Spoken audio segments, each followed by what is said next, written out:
This time on Rad Rat Comics, we're going to be talking about Snapper, an honorary Justice League member who's like a 50s greaser who saves the day a lot. It's incredible. You're going to love it. Let's get started. Welcome back to Rad Rat Comics, a channel where I sometimes tell you crazy stories of stuff that happened in the Silver Age. And this is one of my favorite things I've ever read. It's amazing. It's so bad, but it's incredible. I really like when things are really show off the time that they're written, and like no other time period could this have been written.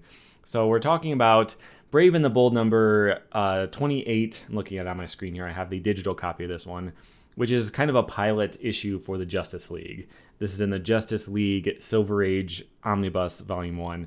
And this story introduces the best character named Snapper. And I need you to know, and I need you to fully understand this, Snapper makes return appearances. When you see who he is and what he does, he's just a regular teenage kid. But he makes several appearances and saves the day throughout this run of the Justice League. So let's jump into this, and I'll catch you up to what the story is. It'll take a minute for us to get to Snapper, but I promise you it's worth it. Okay, so this is about Starro, who is a giant alien starfish who attacks the Earth somehow. It lands in the ocean, and a pufferfish tells Aquaman that Starro has made 3 copies of himself to go do his bidding, and he is going to conquer the planet. So that's really all we know. Aquaman hits his Justice League transponder device, and all of the Justice League members come running. It interrupts a date between Trevor and Wonder Woman, so she jumps in her invisible plane. Superman is too busy punching rocks in outer space, although that does come into play a little bit later. And we have Green Lantern, who is flying an experimental jet. That's his day job. He's a test pilot. He jumps out and he commands the jet to keep flying without him, meaning that this jet is not actually being tested and is probably going to end up killing people when he can't report what's actually wrong with it. Next, we have Batman, who drives a car with a giant fin on the back and his face on the front. Like, it's not a bat's face on the front, right? Like, this is his face. Like, and like a bubble. I need to read more 60s Batman because this is incredible. I'm really excited about this. We've got the Flash, who is running backwards through a tornado to stop it from destroying a town. We've got the Martian Manhunter, who's about to go on vacation. Luckily, he can use his vacation time to go save the world from Starro. And the Justice League meets in this really cool looking base. There is a spot for the invisible jet to be parked there. There's a library. I really want to know what books they have. I'm sure it's just like sets of encyclopedias and reference work so they can study the crimes of whatever and legal books and all that, but there's got to be some fun stuff in there too. I really wonder what kind of books they have in there. This place looks pretty cool. I would like to live there. So the Flash decides to send them all on their assignments, sends Green Lantern over Rocky Mountain National Park. Why? All we know so far is there's a big starfish that made 3 other starfish. A pufferfish told Aquaman that happened, and now the Flash is sending Green Lantern to Rocky Mountain National Park. Why? We don't know. There's got to be a page missing out of this story because they just know where to meet them later, but we don't know why or how or what they're doing. But it's fine. Don't worry about it. So he sends Green Lantern to Rocky Mountain National Park. He sends Wonder Woman and John Jones to Science City, and he'll tackle the other mission himself. I just love that there's a place called Science City, and you'll never guess what they do in Science City. They do science. We'll get there in a second. Jake wanted to say hi. He's pretty rambunctious today. Anyway, let's get back to it. One thing I didn't notice until now is that the Flash sends Aquaman back into the ocean. He's never seen from again in this whole story. It's perfect. That's the exact use for Aquaman in the Justice League. Go be over there. We'll let you know if we need you. It's great. So Green Lantern is fighting the first copy of Starro. So I don't really know what Starro is. It's a starfish, and it says like the other starfish in the ocean are his distant cousins or something like that. But Starro can fly in the air. He can like swim through the air, I guess. So can he breathe? Can he fly, or is he like flapping his wings like a bird, or is he, flying like Superman style? I have no clue what this guy is, what his powers are. He wants to conquer the galaxy or whatever. That's all you know. Okay, whatever.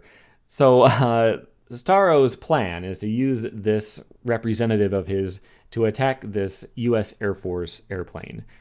And what he does is he crushes the ship, and he's grabbing the atom bomb because, they always fly around with nukes on board over Colorado. I live pretty close to that park, and they're just, they're always circling above with the nukes just in case. You just never know what's going to happen. So Starro sends a representative, sends one of his smaller stars people, his clone, to the one place where he knows there's nukes, which is the sky above Rocky Mountain National Park. What's his plan? Let's find out. First, Green Lantern has to save the airplane by making it skid down a mountain. But in the meantime, Starro explodes the nuke. He detonates the bomb. There's a tremendous explosion. But luckily, Green Lantern is able to get a shield up in time. To his amazed eyes, he sees Starro's warrior within the titanic explosion, glowing, blazing, flaring. It's absorbing the energy released by the exploding bomb. But why? What does it hope to accomplish? What will all that energy do for it? So now that Starro is powered up, he shoots some beams of unimaginable fury, it says, at him, but Green Lantern is able to shrink him down with his power ring and turn him into a normal starfish. So that's one Starro of 3. Well, there's the original, so 1 of 4 down. Next we see the one in Science City. So Science City, of course, has the Hall of Science, where all of the scientists are. And Starro's plan, he says right here, my mission is to rob the brain power of the scientists inside the building. Higher and higher into the atmosphere rises the tentacled monster. The scientists have been put into a state of suspended animation so they'll remain alive until their mind knowledge is taken from them. To avoid the destructive weapons of the Earthlings, I'll conduct my experiment high in the atmosphere. So John Jones and Wonder Woman are following it through the sky. She's in her invisible jet, or her robot plane, which is what it's called in the caption. But John Jones, he has a secret weapon that he wants to find. So Starro has flown out of the range of normal weapons, but he's got a secret plan. We'll see what that is in a second. But first, the Amazon's lasso flies through the air to loop about a flailing tentacle. What sort of weapon does John Jones expect to find in the upper atmosphere? No sooner does the glowing lasso tighten on the creature than, suffering Sappho! Its strength is so tremendous, it's yanked me off the robot plane. Luckily, she's able to land carefully on the building. So the weapon that John Jones was able to go get, if you remember in the beginning, Superman was too busy because he's saving the Earth from giant rocks. So he's out in space punching rocks, right? As he does. And so some of these rocks have split up into smaller rocks, which the Martian Manhunter is able to get, and he blows them in the direction of Starro to hurt him. With terrific force, he blows them at the star Colossus. If the meteors had fallen just a little further into the atmosphere, the friction would have caused them to flare up, and I'd have been unable to handle them. So I just read this before I started recording, and I thought I had a grasp on it. So Martian Manhunter, there's rocks falling from space, but they're small. And he blows them at Starro, right? But he says if he waited too long, they would have burned up, or they would have gotten too hot for him to handle. But he's blowing them away from him? So does it matter how hot they are? Like, wouldn't that have been a good thing? If he shoots, like, burning rocks at Starro, that would have hurt him more, I guess. Don't think about it. Defiantly, Starro's recruit beams a telepathic message at the Justice League members, seconds before it sends atomic rays sizzling toward them. No living thing can stand against the nuclear energy stored in my body. These beams will disintegrate you. But luckily, they're both able to deflect the beams in their own way, and Wonder Woman has a plan. So she uses her golden lasso to lasso her own plane which will help pry it away from the clutches of Starro. At ultrasonic swiftness, the robot plane rockets earthward, with the daring Amazon gripping the taut lariat. The sudden snap of the lariat as it grew tight jerked the building loose from the starfish's tentacles. Okay, so the building was in the clutches of Starro, who can fly or swim, or I don't know. And she yanks it out. So there's a building way up in the sky. It flew up way high to be out of the range of earthly weapons. So now this building is going to fall basically from space all the way down to Earth. How is she going to save it? Gripping the golden lasso firmly, her legs guiding the building like a giant ski, the daughter of Queen Hippolyte rides the Hall of Science across a grassy meadow. We made it! The men inside are in a state of suspended animation, but they'll come out of that shortly, none the worse for their incredible experience. So she doesn't. It doesn't fall. It's in the sky, okay? But now she's like sliding to a stop in a field somewhere. How did she get into the field? How did she fall so gently that none of the people inside of the building were hurt? Just whatever. Don't worry about it. But she flies back up to Starro. They fight it until it dies, and they have defeated the second Starro. So the third one is the one that is going to be tackled by the Flash and Snapper. Snapper makes his appearance right now. Let's jump into it. As the grim shadow of a gigantic starfish falls across the coastal town of Happy Harbor, the Scarlet Speedster is hurtling toward one of the most fantastic adventures of his career.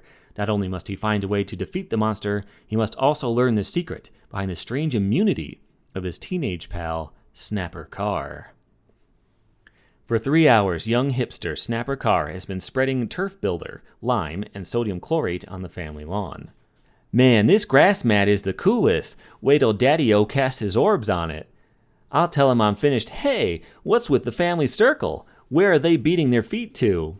Sudden fright grips Snapper as he runs forward. Mom, Dad, Sis, you look like you're in Tranceville. What happened? It's so good. Like, I'm sure the slang was really old and out of date. This is 1960. But what happened? I have no idea. What happened is, I'm sure, what he's intending to mean, but is that a slang that you would say? Would you say hoppin'? It's not hoppin', like I-N apostrophe. It's hoppin'. No idea what this means. But there's more. Glancing neither to left nor right, John Carr, his wife and daughter, walk blindly along the street where they are soon joined by their neighbors. It's so crowded, it's Antsville. Like everybody is out putting soles in their sandals. But why? Another brilliant line. It's like they're putting souls in their sandals. So good. I'm also mildly offended here that John Carr and Snapper Carr are given names. The wife and sister or daughter, they're not given names. They don't matter. The dad doesn't matter either. Spoiler alert, but... A mental voice explodes in Snapper's mind as Starro's emissary stares down on the townsfolk who have succumbed to its mental domination.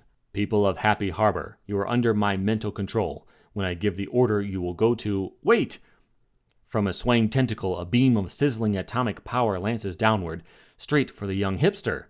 One among you is not under my influence. He must be destroyed. Luckily, the Flash is able to jump in there and save him, and he wants to know why Snapper is the only one who is not under the control. And what does he say? I don't know, Flash. Man, I'm bugged. I'm really swinging, casting orbs on you like this, Flash, like I'm having a happy mare, you dig? I can't stay here to talk to you, young fellow. Besides, I'm not sure I do dig you. I've got to get back to that starfish menace. Within the blink of an eye, the fastest man alive is rocketing townward, while behind him, he's not splitting up with me if I can help it. I've got my hot rod ready to blow up a storm.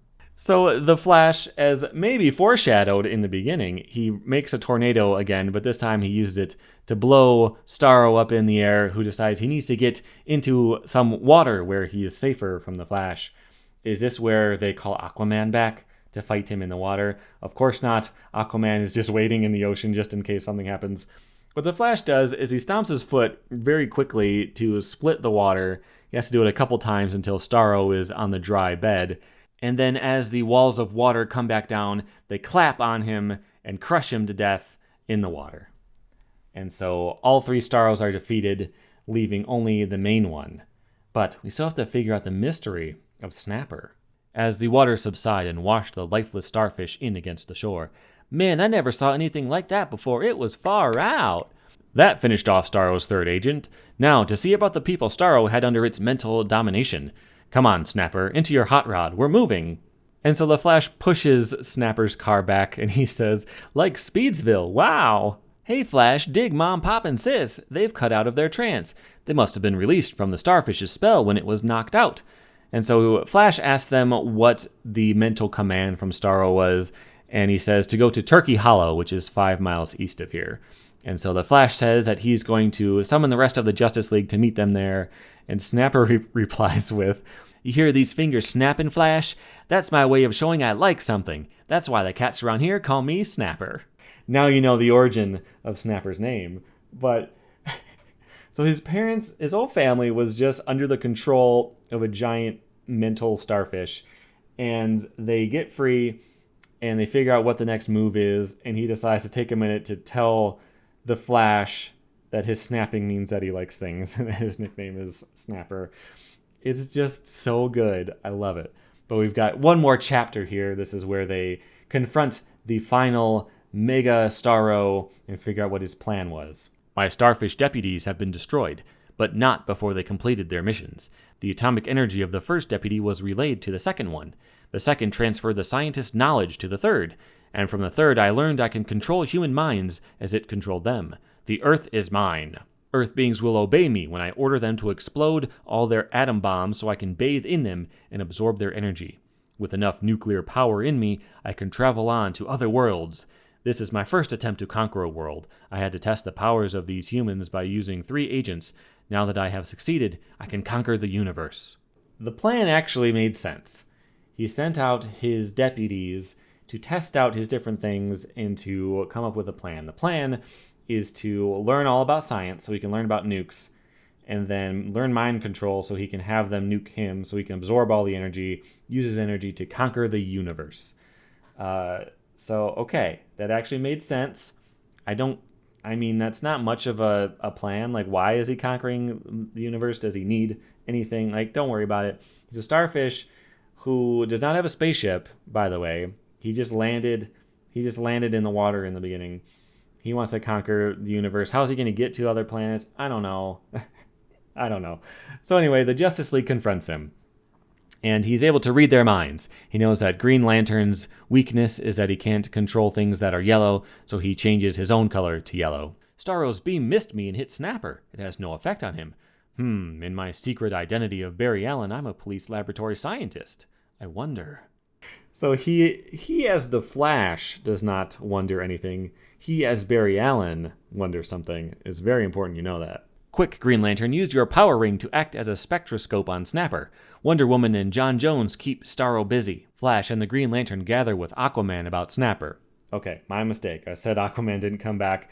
This is all he does. He is consulting on science. He doesn't even say anything, but anyway.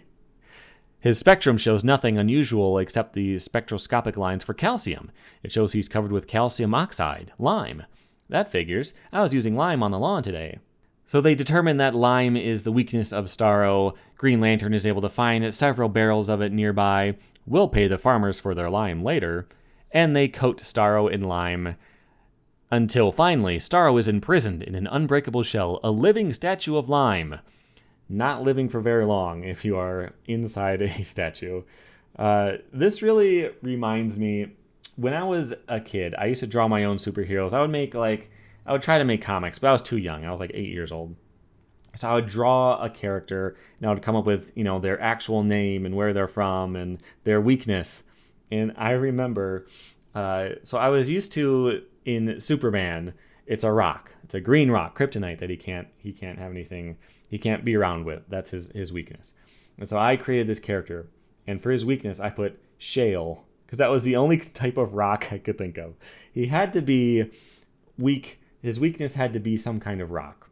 And this really made me think of that, because this is like a super powerful space starfish who can fly, doesn't need to breathe in water because it can be in the air, all that stuff, but his weakness is lime, which is kind of a ground up rock if you really think about it. So I don't know. It was just kind of funny.